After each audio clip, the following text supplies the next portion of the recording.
RBI हमारे देश की सेंट्रल बैंक है, यानी केंद्रीय बैंक है, जो भारत के सभी बैंकों को कंट्रोल और रेगुलेट करती है।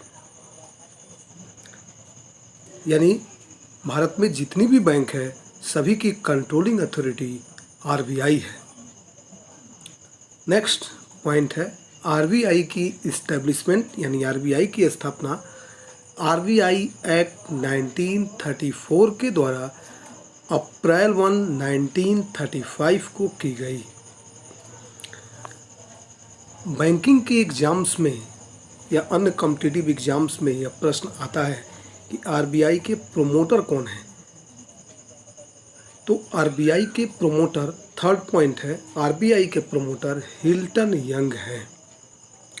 फोर्थ पॉइंट है आरबीआई की स्थापना, ऐसा प्रश्न भी आता है कि आरबीआई की स्थापना किस कमिटी की रिपोर्ट के आधार पर की गई। तो आरबीआई की स्थापना हिल्टन यंग कमिटी की रिपोर्ट के आधार पर की गई। यह स्टूडेंट्स में कन्फ्यूजन रहता है कि आरबीआई किसके अंडर में काम करती है। तो जब से आरबीआई का नेशनलाइजेशन हुआ, उस डेट से आरबीआई गवर्नमेंट ऑफ इंडिया के ओनरशिप में वर्क करती है। तो आरबीआई का नेशनलाइजेशन 1 जनवरी 1949 को की गई, यानी 1949, 1 जनवरी 1949 से आरबीआई गवर्नमेंट ऑफ इंडिया के ओनरशिप में वर्क करती है। नेक्स्ट पॉइंट है कि इंडिया में जो भी मुद्रा जारी होती है, यानी करेंसी इशू करती है, तो उसके सिक्योरिटी के रूप में आरबीआई हमेशा अपने पास एक सिस्टम, यानी एमआरएस के तहत, मिनिमम रिजर्व सिस्टम के तहत आरबीआई हमेशा अपने पास 200 करोड़ रख लेती है, जिसमें 115 करोड़ गोल्ड और 85 करोड़ फॉरेन करेंसी रिजर्व होते हैं। बैंक और अन्य कॉम्पिटिटिव एग्जाम्स में यह प्रश्न आता है कि आरबीआई का फर्स्ट हेडक्वार्टर कहाँ था। तो आरबीआई का फर्स्ट हेडक्वार्टर कोलकाता था। 1937 के बाद से आरबीआई का हेडक्वार्टर मुंबई में है। इंडिया में जितने भी मनी का फ्लो है, या तो उसे बढ़ाना है या कंट्रोल करना है, या पैसा कंट्रोल रहे, यानी मॉनेटरी स्टेबिलिटी का काम इंडिया में कौन करता है। तो आरबीआई करती है। आरबीआई गवर्नमेंट के एजेंट के रूप में काम करती है और गवर्नमेंट की बैंकर के रूप में भी काम करती है। यानी गवर्नमेंट को जब पैसे की नीड है तो भी आरबीआई देती है, और गवर्नमेंट के बिहाफ में आरबीआई गवर्नमेंट के सिक्योरिटी को भी मार्केट में इशू करती है।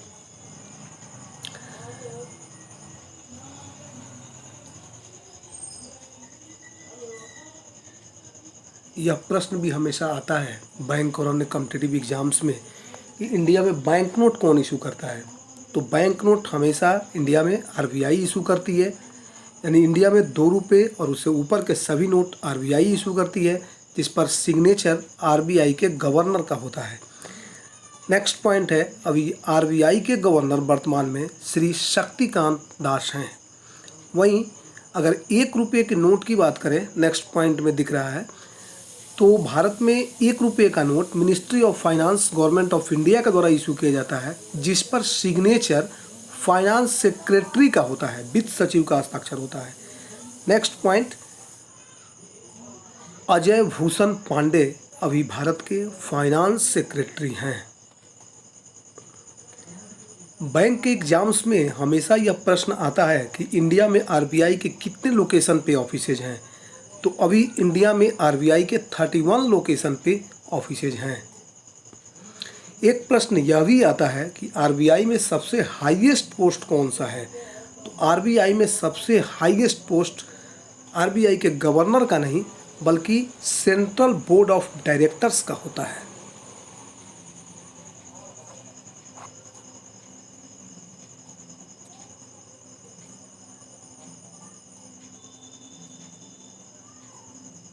वर्तमान में इस बोर्ड में, नेक्स्ट पॉइंट में है, 18 मेंबर हैं।